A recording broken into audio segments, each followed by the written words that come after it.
ঘূর্ণিঝড় রিমালের তাণ্ডবে আমাদের বরগুনায় বেশ ক্ষয়ক্ষতি হয়েছে।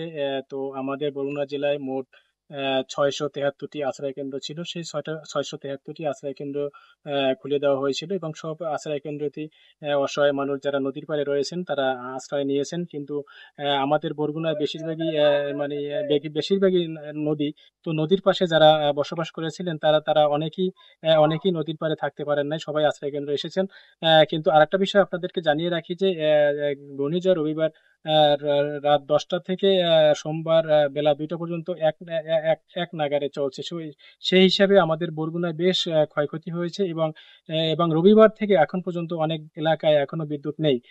তো আমরা যতটুকু জানতে পারলাম যে বরগুনায় মোট 37 জন লোক আহত হয়েছেন এই ঘূর্ণিঝড় রিমালের তাণ্ডবে, এবং একজন মৃত্যুবরণ করেছেন। যে মৃত্যুবরণ করেছে ওনার বাড়ি বরগুনা সদর উপজেলার আয়লা পাতাকাটা এলাকায়।